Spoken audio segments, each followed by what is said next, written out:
Yesterday, I listened to the Chief of Defense Staff, give an update on the current security situation in the country. I mean, we certainly, as my colleague did reiterate several times yesterday on the program, we certainly pay respect to the sacrifices that our security personnel continue to make in different facets.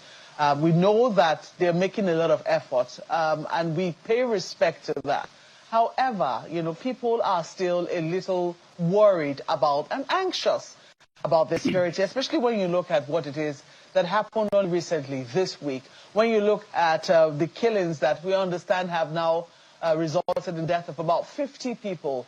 When you look at the report of the National Human Rights Commission, which also came out this week, talking about what the state of human rights is, especially the right to life and freedoms here in our country is month and month. It does appear that in some instances we make progress, but then it appears we take 2 steps forward, and then another month we will take 3 steps backward. So I do not know what your own impression is. Do you think that as a people, because this conversation sometimes happens as to whether or not we are at war, and whether we have accepted that this, if we say indeed we are, is everyone aware that of who we are fighting? If you say that Nigeria is at war, the question will be with who, and whether the general citizenry have been made aware that the state of the security of our country, the unity of our country is currently being threatened, maybe by forces that we're not currently aware of. And have we put a system in place to make sure that we're able to win this war, whatever it is? Well, very good point about it. Thank you for raising this issue. You see, or if you can remember, just before I left office, and of course immediately when I left office and was appointed ambassador to the Republic of Benin, I sent a note of warning, excuse me, that this insurgency, may last longer. I don't want to count the number of years I mentioned. I say it would last longer. It's a sort of a warning that we really need to have a long-term plan. It is not something that you just wish it away, And you see, I want to give an example. Not trying to give any excuse, but the point is,